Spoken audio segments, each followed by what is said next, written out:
my beginner's guide for balancing equilibrium. You see it all the time. This is a Bunsen burner, and these are some flames from a Bunsen burner. And so a Bunsen burner works using a gas called methane, and methane is CH4. So if we take a look at methane, methane looks like this right here. It's got one carbon molecule, and then it's got 4 hydrogens attached around the outside.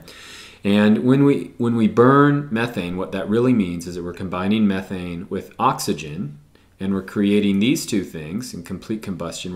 We're creating some carbon dioxide gas, that's 1 carbon, 2 oxygens, and then we're creating a little bit of water. The other thing we produce is going to be energy. Okay, so if you look at this just graphically on the left side and on the right side, the first thing, at least to me, that jumps out is that there's way more hydrogen on the left side than the right side. So the first thing I could do would be to add another water on the right side. So if I've added another water on the right side, the yellow balls on the right now match the yellow balls on the left. The carbon, there's only 1 on the left, matches the 1 on the right. And so we must be getting really close. But I've got 4 reds on the right, and I only have 2.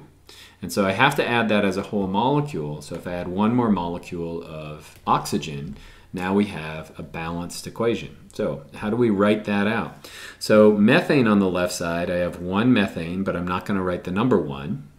How many molecules of oxygen do we have? We have 2. And so I'm going to put a 2 as a coefficient right here.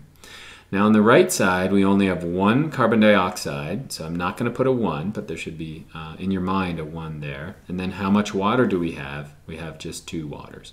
And so I'm going to put 2 right here. Now we could go through the whole thing. So how many carbons do we have? 1 on the left, 1 on the right. How many hydrogen do we have? 4 on the left. And this 2 is multiplied the subscript. So we've got 4 on the right and 4 on the left. And then if we look at oxygen, we've got 4 on the left. And then we've got 2 oxygen here, and we have 2 oxygen there. And so when I'm solving and trying to balance equations, I'm not really seeing these, but if that helps